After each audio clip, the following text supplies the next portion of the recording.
So this is how to have the best date ever. Best dates ever. You guys all having a good morning so far? Yeah? Yep. Taking CodeMash started? Ooh, let's get going. So, how to have the best dates ever. I thought I would start off with a story about, one of my best dates ever was when I took my girlfriend to a clock store. Clocks are actually really cool. I highly encourage you to look into clocks. Clocks are what nerds did before computers. They have lots of little gears, little windy things, little springs. Some people put little decorations on them, And if you go to the right place, you can actually find some really interesting things. Like you might want a clock that looks like a rooster. Or you might find some really interesting clock faces. Like here there's a 24-hour clock. Those are pretty easy to find because of military time. The one on the right's a lot harder. This is when the French decided to make time a decimal thing. So only counting to 10 instead of 12. It worked for a little while during the French Revolutionary period, but not so much after that. Come on in. We're talking about dates, and yes, we have dates. If you would like a date, there's some dates over here. We can pass them around the room if anybody's interested. But no, seriously, we are going to talk about dates and times and time zones and computing. I know this is a subject a lot of people like to run from, screaming, like please no, make it stop. I'm not exactly that kind of guy. I'm very into dates. We are going to talk about time zones. We're going to talk about date-time math and how it differs from normal math. We are going to talk about unit testing and how you can make sure your libraries are safe and your code is safe against time bugs. Lots of things. We are not going to cover a few things. We are definitely not going to cover time on Mars and here, although we did discuss the possibility of an open spaces, so if you're interested in that, come shoot up with me afterwards, we can do open space. If it's not here on Earth, I don't really want to talk about it. Relativity is a fairly large subject. I don't have an advanced physics degree, so we're not going to discuss that today. Clock synchronization is a subject all onto its own, and I tell people I do time, and they go, oh, like NTP servers. And no, not really. It's a whole different set of things. I know those people, and they are very fascinated about leap seconds. We are actually not going to talk about leap seconds here today, other than I can tell you the one bug that was master reported on the internet was not necessarily a leap second bug, but just a bug triggered by a leap second that was actually bad programming bug. We can talk more about that afterwards if you're interested. So who am I? I'm Matt. I'm a nerd. Yes, I like dates and time zones. I work at Microsoft. I do actually get to work in time zones sometimes at Microsoft. That's not what they pay me for. I work in the cloud. I actually work on a team that helps make the cloud more reliable. So a lot of internal tooling, a lot of testing and patterns and static code analysis and regex and things like that. I do work on some open source libraries you might have heard of. Does anybody in the room use Moment.js? Yes, awesome, welcome. So we have Maggie up front in the room here also works on Moment. Anybody use Noda Time? Yes, a couple actually. So we have John Ski here, the author of Noda Time. So if you're interested in talking about this, I have some examples of each and we'll talk about it more. I have a couple libraries on the internet. Anybody in the room use any of my libraries? One. Yeah, you don't count. And yes, I like cheese. If you don't know what to get me, I like cheese. Who doesn't, right? So I'm going to break this talk up into a series of dating tips. So I thought that would be fun. So dating tip number one, time is universal. Let's talk about that. So what do we mean when we say universal time? Everybody heard the term UTC, Coordinated Universal Time. So what we do mean is yes, the thing that used to be called GMT, and I will make a controversial statement, and you can argue with me if you like, which is that GMT and UTC are identical. For all intent and purposes, GMT and UTC are the same. You can interchange them. In fact, I prefer to use UTC. The main difference is one is defined by a technical standard, which is the atomic clocks that the world keeps synchronized, plus leap seconds that the astronomers observe, and we're not going to talk about leap seconds. And GMT is just the time in Greenwich when they're not on summertime. Now, it used to be those were two different things. Now they set the GMT clocks by UTC, so they are the same thing. Except if you're in London and you're talking about time in the summer. Keep in mind that when people say GMT, they just think Greenwich Mean Time, they think that's the time in Greenwich. But England does daylight saving time, like many countries in the world, like we do in the United States. They call it British summertime. So if you're in England, you use GMT to talk about the time zone. When you're not in British summertime, then you talk about the EST. Another thing about universal time, I'm sure many people have heard this general advice, grand advice, always use UTC. Store everything in UTC. You should always use UTC. Everybody heard that before? Lots of people have heard that. I'm going to say another controversial thing, which is not always. Really, anytime I hear the word always, I start thinking about, really? What are the edge cases? Surely there's a reason the data exists in another form. So I'm going to talk to you about that a little bit. UTC is ideal when you are timestamping. If you are recording that something happened, you should take UTC time from your system clock, and you should store it in your database, and that's it. Now, if you've got a little bit of business logic that says, actually, I do need to know the time of day, and it's important to store it that way, maybe, I don't know, you're doing a daily report, or you need to aggregate on it, then use what we call a date-time offset pattern. You store the local time, and you store its offset from UTC for that specific local time. So if you ever need to get back to UTC, you can do that, so we haven't lost track of UTC. But there are actual cases where you only want to store local time. And the easiest one you can remember is birthdays. When I put into the database my birthday, August 27th, 1976, I want that in a date field that has no time associated with it, no time zone associated with it, and I am not going to do any conversions on it whatsoever. I told the computer that's my birthday, and I want to be able to retrieve my birthday. A lot of people run into this problem because a lot of programming environments don't have a distinct date-only type. They've made the mistake thinking that time is a sub-precision of date, and it is actually not. It's an associative property, but it's not a sub-precision in the way that integer is. So if you try to say the time at midnight UTC on my birthday, well, I might actually be told happy birthday a day early by my friends overseas, and I'm like, gee, that's great, but my birthday isn't until tomorrow. I'm sure nobody's had that experience. It actually happens all the time. The other thing is with scheduling. So if you have a rule that says there is a meeting at 10 o'clock a.m. every morning in the Eastern time zone, where we are here in Ohio, it has to be 10 o'clock a.m. every morning. Now, right now, we are at UTC minus 5. So if I were to store UTC for that, I'd say, well, okay, it's at 1500. But what happens when March comes along and we advance the clocks for daylight saving? We're no longer at UTC minus 5, we're at UTC minus 4. I take that 1500 out of the database, subtract 4, I get 1100. Now the clock is at 11. Now the time is at 11 o'clock. So our meetings are on. Lots and lots of big companies have made this mistake because they've heard this term, always use UTC. You really have to think about context. Apple actually made this mistake back in 2010 with iPhones. Anybody remember there was a big thing because on the day of the change, people that were relying on their iPhones as their morning alarm clocks, which was a relatively new concept back then, they didn't go off on time, they were late for work, etc. And it was because things were based on UTC that shouldn't have been. So, not always UTC. Second dating tip. Dates are weird and that's okay. I've been on a lot of weird dates for sure.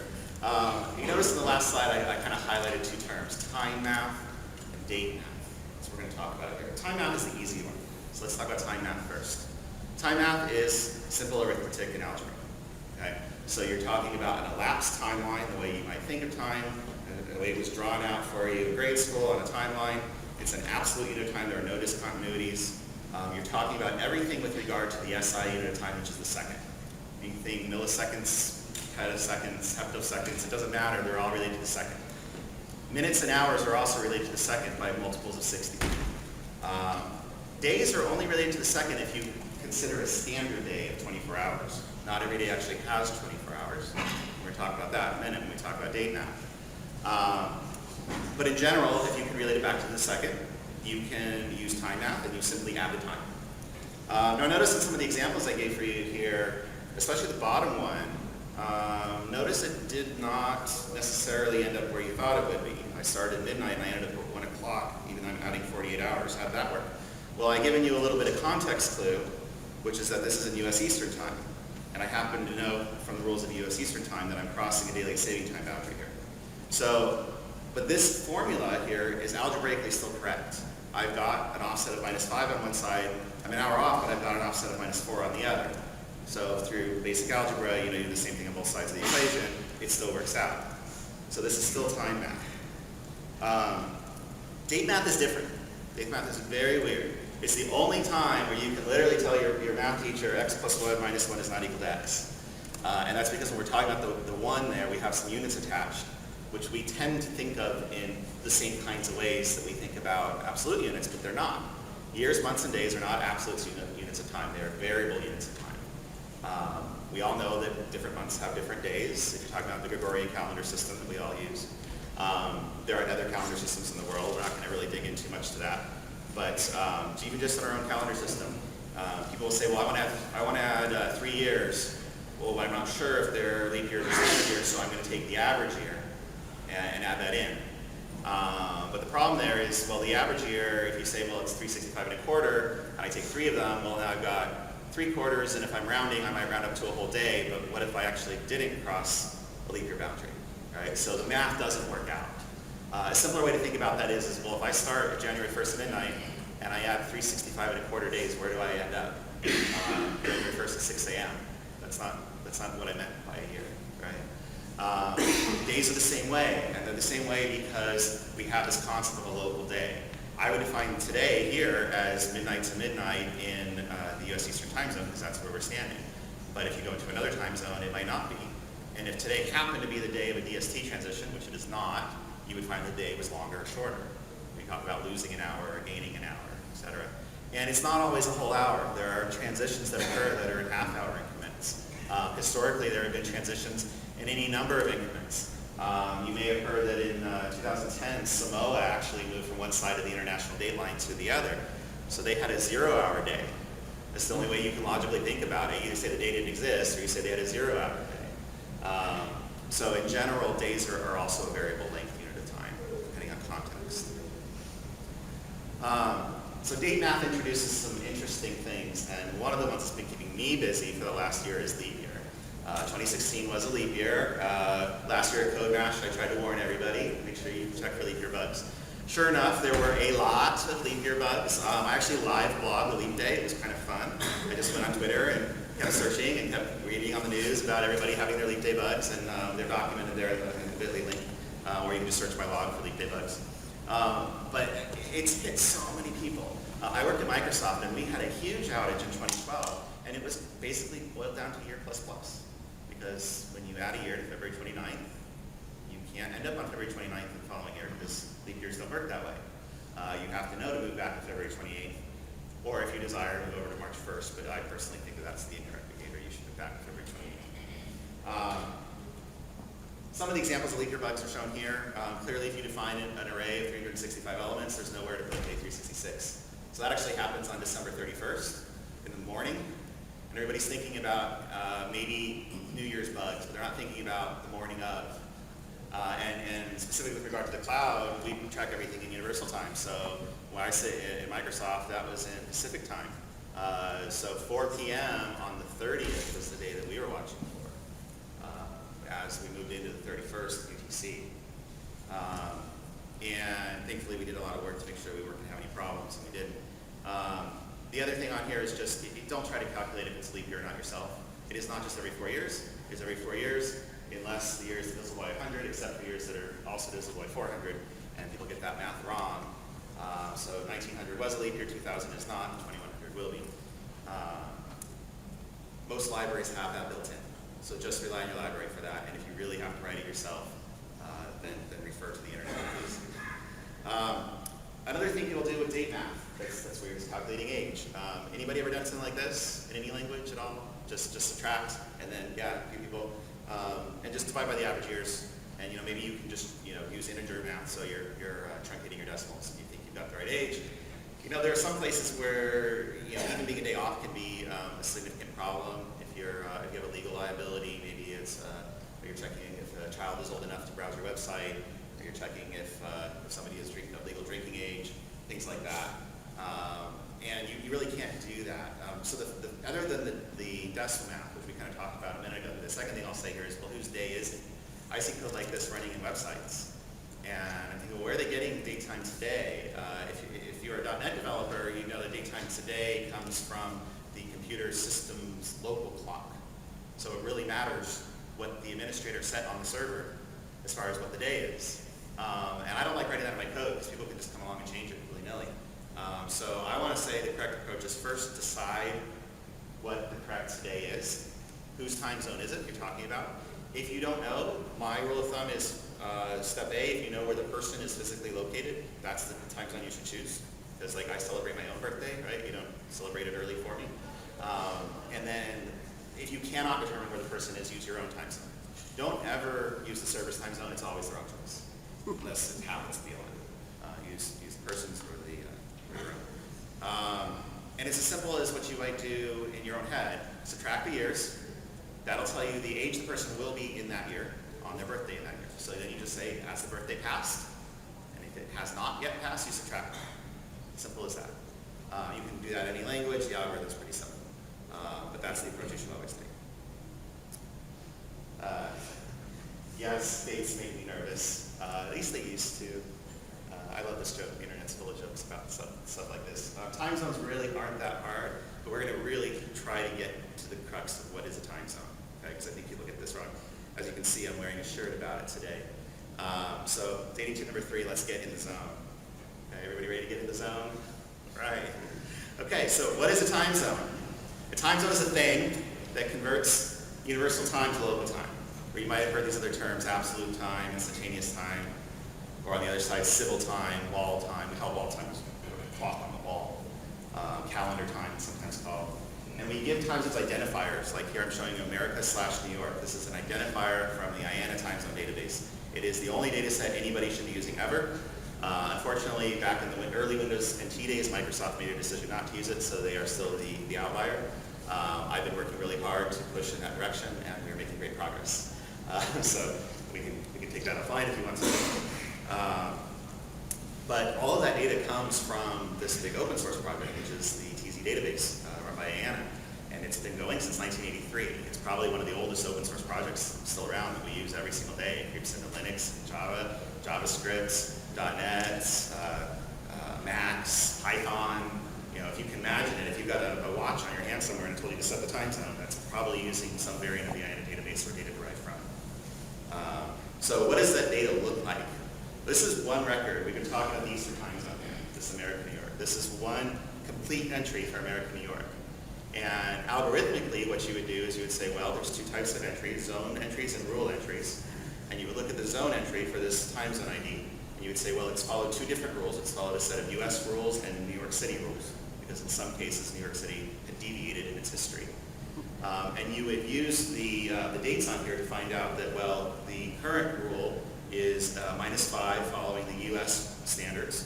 And we go into the US rules and we say that, well, since 2007, we have been advancing daylight saving time in March on the second Sunday greater than 8, so the second Sunday of the month. And we've been returning on the first Sunday in November. So that's kind of how this data works. You don't really need to know a lot of the data unless you're going to do things like I do, which is write datetime libraries. However, I would say if you want to learn about time zones more, it's a great resource. You can download the sources and they're highly commented. I eliminated the comments from here. But you can actually kind of go into the history and say, well, why did it change? What was the law? Where is the announcement about it? How do we know that that's what really happened? There's a lot of history, so it's well worthwhile. I will say, again, time zones are not just a single number. If you've ever been working with something that does like, a drop-down list, pick your time zone, and they give you a list of integers, it's wrong. It's just wrong. And you might see something that says use DST.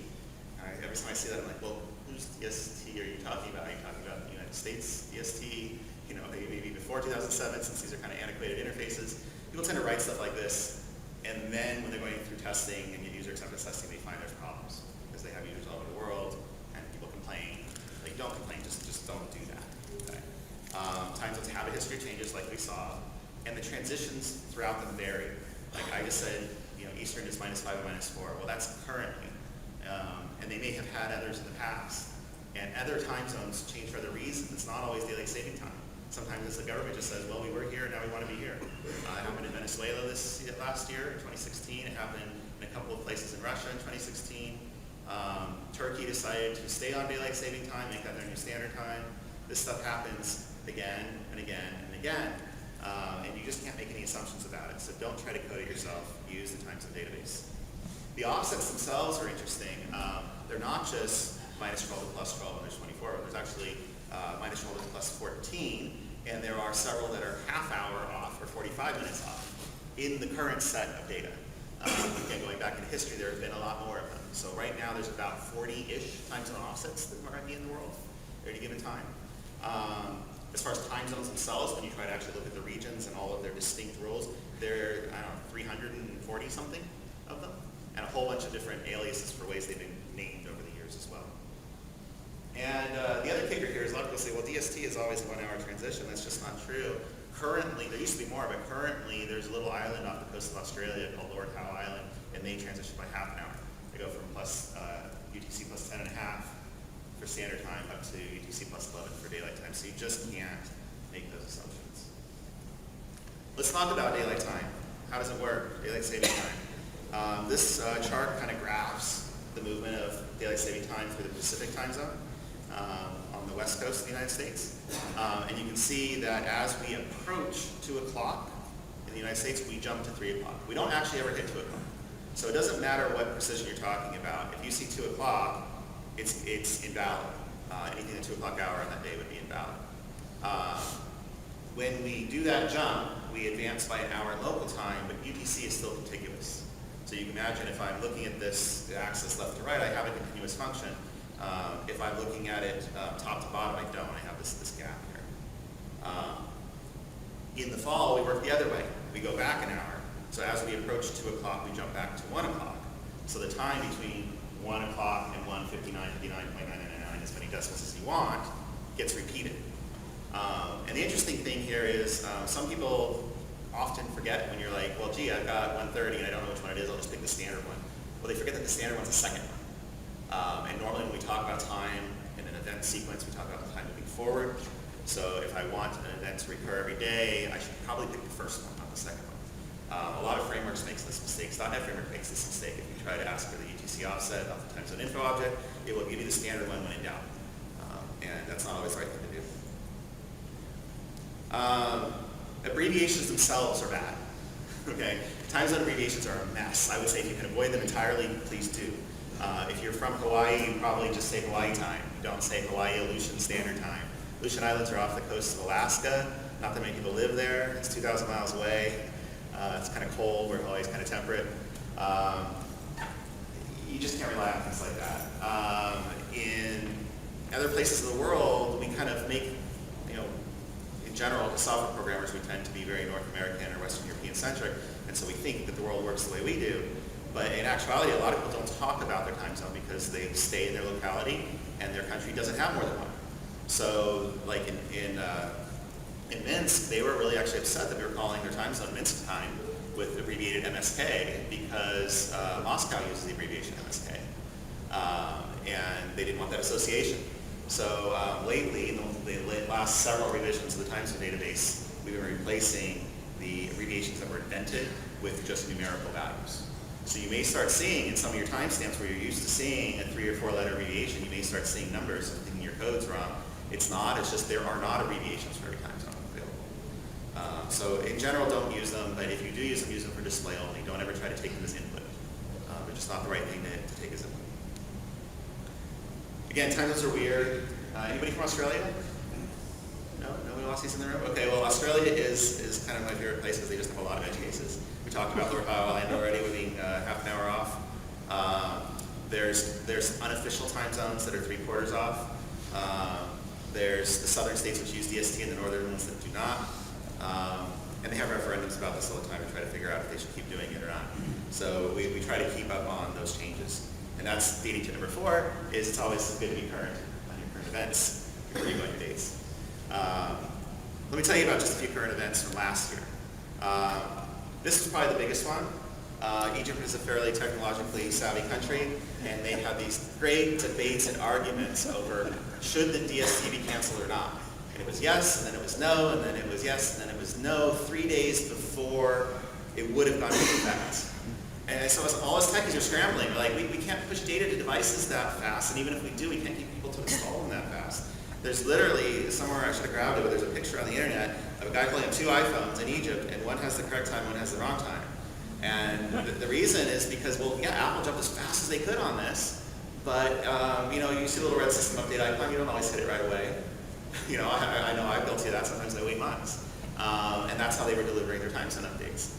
Time zones have a very large, the time zone data currently has a very, very large time to live. It's not like DNS where we can just change things quickly and get it rolled out quickly. I'd love to change that. It's a hard thing to change. But yeah, when governments can't make up their minds, they just cause a lot of confusion. And then they don't tell us. We have to really be watching the news and reading the government announcements and try to figure out what's going on. And if you don't speak the language, it's quite difficult. So if you've ever been mad that your clock's not right, it's probably the government's fault, not the techie's fault. They're not the only ones. Turkey made this big change. Actually, I think this particular announcement was from 2015 because they keep doing it. They did it in 2014, they did it in 2015, they did it again in 2016. The weirdness about their change in 2016 is that they forgot about Cyprus. Cyprus is a disputed island between the Turks and the Greeks. And so Turkish Cypriot went with Turkey and did not move their clocks back, but Greek Cypriots did because they have to. They're in the European Union, and EU countries all follow the same set of rules by mandate. So this is the smallest little place in the world now that has 2 time zones, this little island in the middle of nowhere. And actually, they don't have the greatest infrastructure in that part of the country, so it caused a really bad car accident. Unfortunately, people died, and so it raised riots and protests, and it's really a big deal. Time zones are a political construct. They're not just something that us nerds dream of. In fact, we do our best to record everything that we can do, but we have no ability to influence. There is no international standards body for time zones, the way that there is like for universal time. Chile did the same thing. I could go on and on. This is an epidemic. So the link there is to an article in my blog post that's picked up on Hacker News and a few other places talking about this. And if you're interested, I encourage you to read it and talk to your congressman or whoever. Maybe we can do something. We'll see. How do you find out about these changes? You go to IANA and you subscribe to the announcements mailing list, traditional TZ list server or mailing list server. If you want to be part of the discussion, you can join the discussion list. It gets rather verbose, but it is completely open source, and this is the way they've been maintaining it for years. It didn't used to be run by IANA. It used to be on a server called Twin Sun. That was there was a while it was run by the Department of Health in the United States. It moved to 2011. In 2011, it moved to IANA because somebody tried to sue it, saying that they were copywriting their material. But the thing is, you can't copyright a fact. The fact that it was an offset at a particular time in a particular place is part of the public domain record. So IANA said, well, gee, this is critical internet infrastructure, just like DNS and IP and protocols. And so they kind of took stewardship of it, so we can't have that problem anymore. But it's still independently maintained and run, and so any of you could participate if you wanted to. You probably get your updates from your particular implementation, not from IANA directly. So this is the PECL database for PHP. Do you have any PHP developers on there? A few, okay. So PHP uses this package for its time zone data, but every time there's a new rev of PHP, it gets its most current version. So if you have a relatively recent version of PHP, you probably have the latest time zone data. But time zone data has changed 10 times last year alone, and PHP probably doesn't rev that much, and probably the same for your library or platform. So occasionally you may need to go download an update. Java has the same thing. Java built a tool called TZ Updater. It used to be proprietary. Now they've kind of worked it so you don't have to get the data from them. You can just get the data direct from IANA, run TZ Updater against it, and it'll update your version of the Java runtime for the current TZ data. So my recommendation is subscribe to the announcements list. You'll get the notifications, and then you go, oh, okay, there's a new version coming out, and if you think it's important for you, which it probably is, you should download and install it from your particular vendor. So I think this one isn't really a dating tip, but I guess I couldn't think of any way to make it cute. But I think I said this before, just never ever rely on a server's time zone. It's just really the wrong thing to do. I tell this to people and they're just like, nah. You know, like I know that there's this reporting server over here and if it's not on Pacific time, everything goes to heck. Yes, probably, but that should be a signal to you to go fix it. That means something's wrong.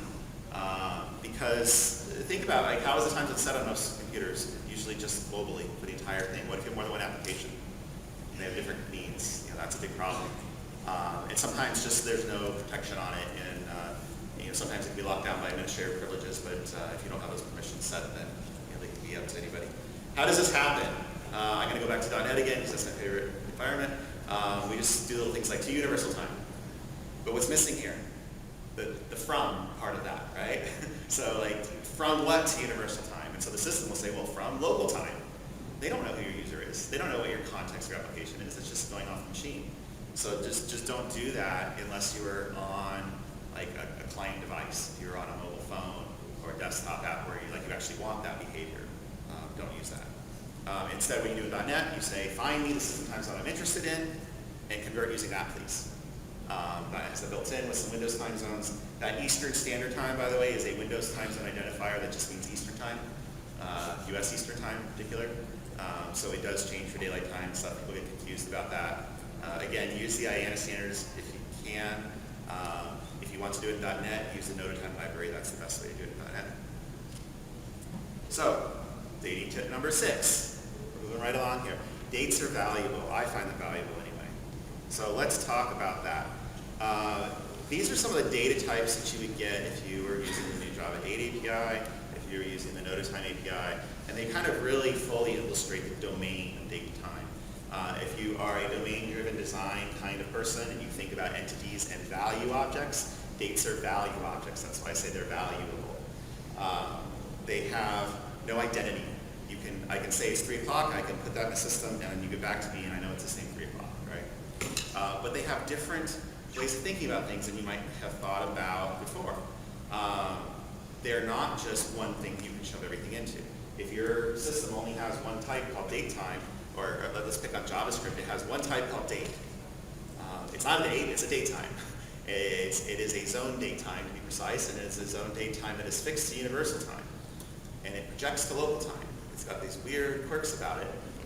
It is absolutely storing universal time internally, but when you go ask for to string or you implicitly get a string representation of it, you are seeing the local time converted equivalent. And that's a problem, because how do you make sure you represent somebody's birthday correctly? You know, the HTML5 spec has a field for date only, but the JavaScript standard does not. People throw it in there, and sometimes they parse it just with the JavaScript date object, and if the hyphens are in there, then the standard says that should be UTC, and so you get the UTC version of your date, and again, now I get my birthday wrong. Let's just run through these real quick. An instant is a point in time. That's really easy to think about. It's always in universal time. Offset date time or date time offset, depending on what platform you're using, it's exactly what I showed before, the local time and the offset from UTC. Zone date time is a little more verbose. It says, not only do I know that, but I also know the specific times that I'm talking about, and that gives me as a developer the ability to go back in time and shift that around and get the correct offset. I cannot assume -5 means Eastern time. I absolutely cannot. There are plenty of other time zones that use that with different rules of both northern and southern hemispheres. Then we have these locals, and local in this particular context doesn't mean local to the computer, it just means somebody's local. We don't know whose. So you have a date and time, you have a date only, you have a time only, and then we have these durations, which again are based on the SI second, and periods, which are variable units of time that are not. If you are a .NET developer and you use the time span class and you wonder, well, how come there's no add months or add years, that's why. Because those are variable units of time, and time span is an absolute unit of time. It's a duration, not a period. When we think about these, like you might go into other languages, you might go into Python or Ruby or whatever, you might be thinking about the simple things we normally think about with data types. What's its range of precision? Those definitely still apply. I need to know what's the finest degree of time I can store. Is it milliseconds? Is it microseconds? Is it nanoseconds? And the range, you know, the earliest state and last state. But that's not the end of the story when it comes to date and time. As I showed you, there's this long list. So one methodology I've come up with is I like to think of scope and perspective. Okay, so scope, something you might need on a date, is kind of what we showed there before, the breakout of what does this actually cover? Is it a date? Is it a date and a time? Because those are, again, not combined things. When you do combine them, they become something else. Does it have perspective of a particular time zone? Am I looking at it from UTC, from some time zone over here? Am I looking at it from some time zone over here? It's still the same moment in time, but there's different ways of looking at it, right? And if you kind of keep range, precision, scope, and perspective in mind, you can go to any platform anywhere. I don't care if it's a database. You might be using, I don't know, Postgres and have its timestamp with time zone, and you might be thinking, well, what is its scope and perspective? And you find out, well, the scope is what I thought it was, but the perspective is not, because it'll store it in UTC even though you gave it a time zone. So be careful about things like that. The other thing I'll just say about the domain of date time is because there are different scopes, we handle ranges differently. And this is something people get wrong very easily, and I want to make sure you had some good advice here. And so first, let's just start with dates. If I told you that an event ran from the 1st to the 3rd, it'd be pretty easy to say that's 3 days, the 1st, the 2nd, the 3rd. So it's a fully closed interval, start, end, fully inclusive. That's the way we usually, as humans, think about dates, because we're thinking about the entire date. But as soon as it's a date and a time, the best thing you can do is just say, well, that endpoint is actually exclusive. This talk ran from today at 7 a.m. today at 8 a.m. to today at 9 a.m. So at 9 a.m. it will be over. 9 a.m. is not part of the range. 9 a.m. is the beginning of the next range. And the great thing about that is, as long as you're using the right kind of operators, you can subtract them and get a whole hour. If you try to do like 23, 59, 59, 59, you would get some fraction of a decimal and not a whole hour of the duration of the event. Also, you can butt things up against each other and say this one and this one and this one, and they don't overlap. So be thinking about that. Time only is hard. If you're dealing with time only, like they're talking about date time, date only, now we've got time only, you have to think, oh, well, what does it mean time only? What it really means is you're modeling it on a 24-hour clock. And we have to remember that at the end of the day, we go into the next day. So 2300 plus 2 hours is 100. So you go from 11 p.m. to 1 a.m., and that's a 2-hour interval. And there's a little bit more logic involved in that, but it is something that you can do as long as you're imagining it as a 24-hour clock. Again, the intervals are inclusive on the front and exclusive on the end.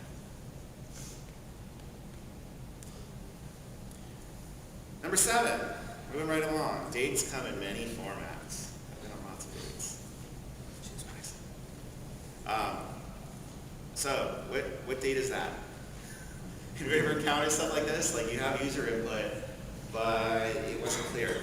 This absolutely could be any one of those days. This could be November 5th, 1906. Just given 5/11/6, I cannot tell you what it means. Here in the United States, we use month, day, year format, which is probably one of the fewest places in the world that use that format. There are very few places in the world that use that format. Most people actually go in order, so you have day, then month, then year, or maybe you have year, then month, then day. There's actually a standard for this. It's called ISO 8601. You may have heard of that. It's actually known by a few other standards. It's also the RFC 3339, and it's been pulled into a few other environments. And we just say it's always year, dash, month, dash, day. And then if you were to continue on, I've been showing you examples throughout that are in ISO format. We use the T as a separator. We put the hours and the minutes always. We include the seconds and the microseconds and so forth if they're valuable. And we include either a Z for UTC or an offset if it's important, or nothing if it's ambiguous. But there's standards for it, so the point is choose wisely. This one. Yes, really good to have on your dates. Talk about ISO formats. So how do I know, like with date formats, how do I know what I should be using? Like, sure, I say use the ISO one everywhere, but you can't necessarily get that defined. Like maybe you're writing a UI and your designer says, well, but these are Americans using this, they need American date format. So definitely like use date pickers. If you've got a UX problem, use a date picker. But also give them a formatting hint. Up and type it in so you're not everything mouse click. But make sure they have a formatting hint so you can say, oh, this is expected in this format. And the user can type that and you can validate it. It also helps if you have some awareness of the user's culture. So if your coding environment is culture aware, you can say, well, US people use it this way and EU people use it in this way, then you can adjust your date formats accordingly. You don't use that mentality at all when you're dealing with sending data over the wire or reading it from a file. A file is a file is a file. So if I pass that file to somebody in the UK, they should know what I mean. There should be no ambiguity about it. So either I make it in ISO format so that it's interchangeable without question, or I define a spec. I say, okay, our CSVs are always a month, day, year, and I put that in the spec, and the guy in the case of that, fine, and he does it. But that's when you use that, and that's why we have this thing called the invariant culture in .NET and a few other languages, because we have many contexts where we don't want culture to be part of the conversation. you get this, here's some examples anyway. I can take the same date and parse it 3 different ways. The bottom one is actually in a different calendar system. And notice as it's formatted out, even though I gave it the same input, I actually get a different year, month, and day because there's a different calendar used by that culture. So sometimes it's not just the format, but actually the values as well. Okay. And again, pro tip there would just be always be explicit. Don't just rely on datetime parse and just say, well, the OS will figure it out. If you can be explicit, please be specific. It's just a lot easier on your code. You'll get fewer bugs, etc. Let's get to datetime number 8. Libraries are a great place for a date. Really, honestly, if you're finding yourself saying, I can do it better than the library, just go join the library. Most of them are open source. If you want it faster, or smaller, or lighter weight, there's alternatives. But really try not to write your own date handling code. If you have a lot of your own date handling code, you need to start thinking about refactoring just to worm out the bugs you haven't thought about. There's just a lot of edge cases in this domain. And so I'll talk about Moment. I work on Moment. I'm not the original author. I think I mentioned before Maggie works on Moment as well. I actually currently maintain Moment Time Zone, which is probably my opinion, because I'm biased, the best way to get time zones in JavaScript. There are a few other libraries for it, but some do a good job, some don't. It's fairly easy using these 2 libraries to do just about any kind of math that you want or any kind of time zone conversion that you want. If you want to just say, add a year, you just say add years. Add years 1 and adds a year. JavaScript doesn't have that built in. If you don't have that, you have to take the date object, you have to get the year, increment 1, and then set the new year back. And if the dates don't line up, then you're relying on the implementation behavior bubbling. I gave you the example before about February 29th. JavaScript will put it on March 1st. So if you didn't want that behavior because it was an extra day, so if you don't want the behavior, you have to correct for it yourself, or you just use a library that does it for you. Okay. Again, .NET, I would say the built-in stuff is okay. There's no absolute rush to go rip everything out in Noda Time, but I will say that once you bite off that bit, you'll be happy you did. There's a lot of improvement in there. We do have distinct separation of types. It gets rid of single responsibility principle violations that are built into the framework. It gets rid of that ugliness that is datetime kind. Don't even get me started. Ask John about the 4th hidden kind. That's a fun conversation. If you're using something like Python, use PyTZ. There's also another one that's reasonable called DateUtils. I like PyTZ better, but I'll give you the number one thing I see on Stack Overflow for this. I answer datetime questions on Stack Overflow. I don't think I mentioned that. But the number one thing I see on this is people try to just assign the time zone directly to the TZ field, because you think you should be able to do that with Python and its way of thinking, but you can't. And the reason you can't is long and technical, and there's an article about it. But you have to call the localize method, like they're showing in this example off the left side here. You call localize, and then if you don't tell it whether if it's ambiguous, if you want the daylight time or the standard time, it'll actually throw an exception. So I would usually pass true in this is DST flag. You don't have to do that if you're going from UTC to a time zone. You just say at this UTC date as time zone, and you get time zone. It's pretty straightforward, and again, there are updates. So let's move on to a different subject, as we've got about 15 minutes left. Let's test things. So can anybody tell me what might be wrong with this code, besides John and Matt? Any guesses? Yes? You're using datetime now? I'm using datetime now. That's probably one of the biggest things. Anything else? Yes?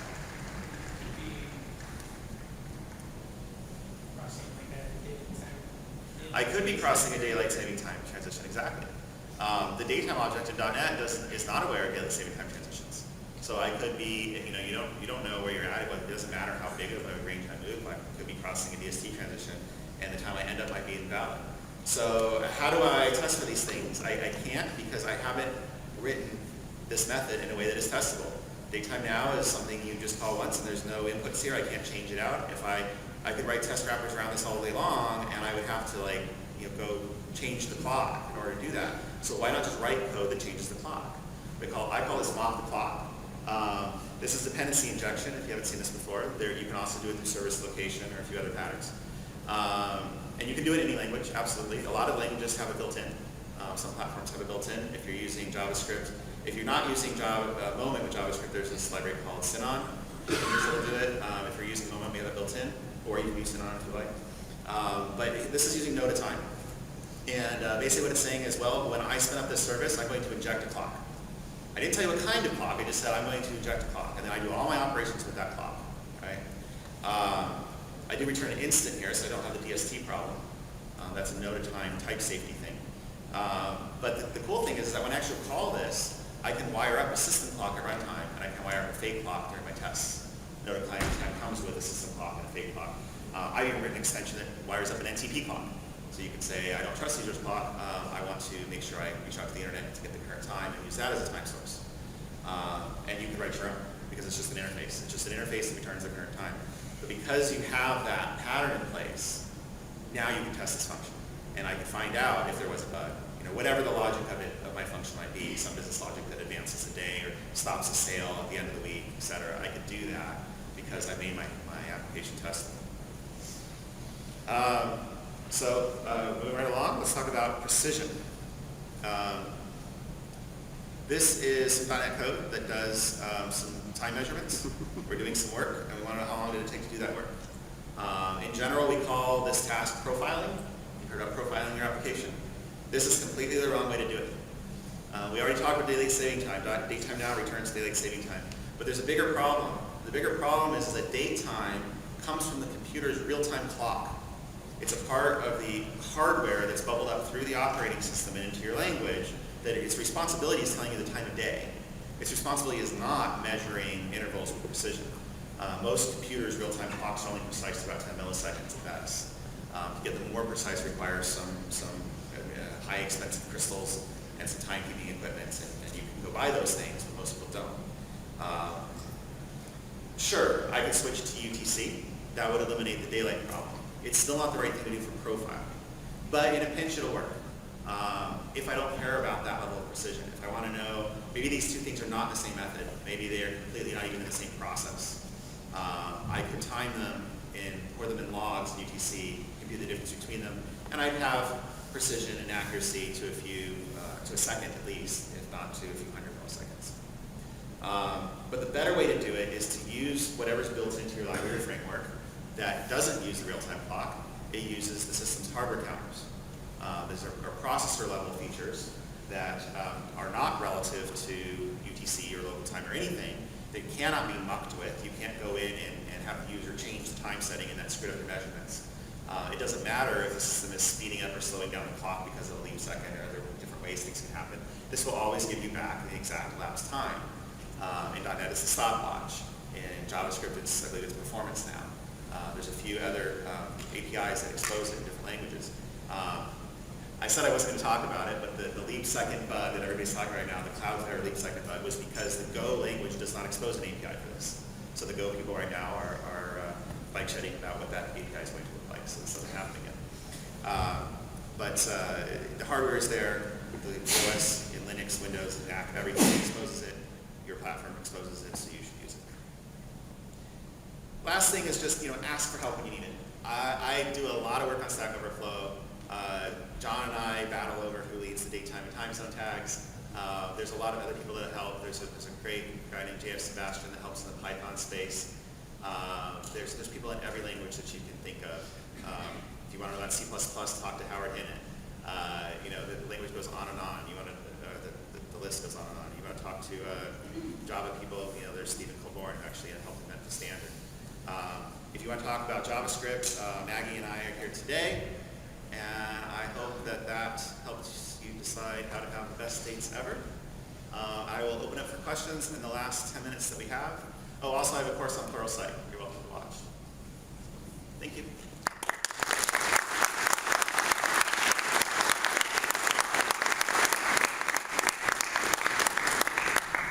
Any questions in the 10 minutes remaining? Do you have the Yes. slides in? Oh, the slides I will publish on my blog. So CodeMash.com. They're not there right now, but I'll do it before the end of the day. Sorry, question over here. What are your thoughts on storing Unix epoch timestamps? Thoughts on storing Unix epoch timestamps. I would say that if you are in a database, it's a better idea to use the database's built-in type system. You may have passed in the Unix epoch timestamp, but you should probably convert it to that type system. If you are in a file and you're looking for compactness and brevity, sure. Any point from epoch is good for a measure of absolute time. Make sure you know what units you're working in. Unix time, by definition, is in seconds. Most people want milliseconds. So JavaScript works in milliseconds. And then lastly, I would just say that I personally don't think that they're a good fit for JSON or for XML, because JSON is meant for human readability. It's compromised. If you really want compactness, you should go to the binary format like Proto. Like Proto, for example, Proto buffers. And something where you don't care if you read it or not, sure, you want the most minimal representation and an integer. Yes?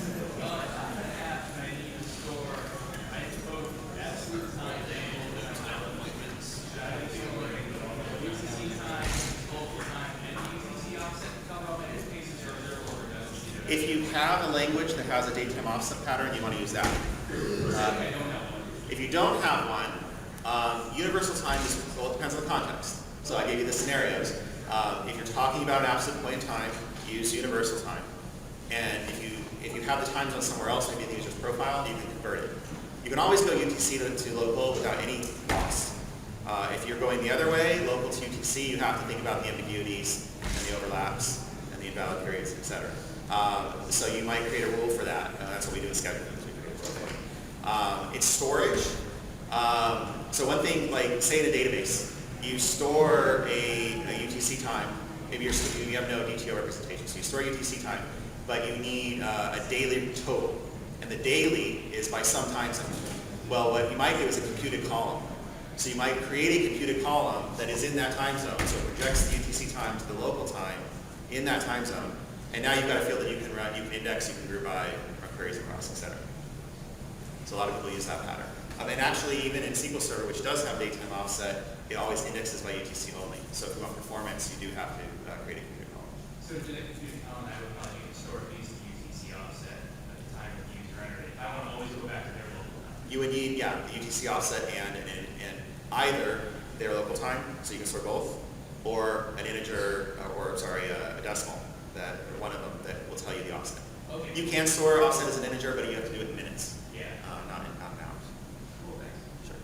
Anything else? Yes. Are there any solutions for storing the Noda time types? Yes. So it depends on the platform. Noda Time has built-in great serialization capabilities. So we have a JSON.NET add-on that you can get for it if you're using JSON.NET and Noda Time. I believe it will serialize the string pretty easily on its own. You always can go back and forth to datetime or to datetime offset, and then those can plug into SQL Server or something like that. I've written personally on my blog, I have plugins for RavenDB and for Dapper, which is an ORM.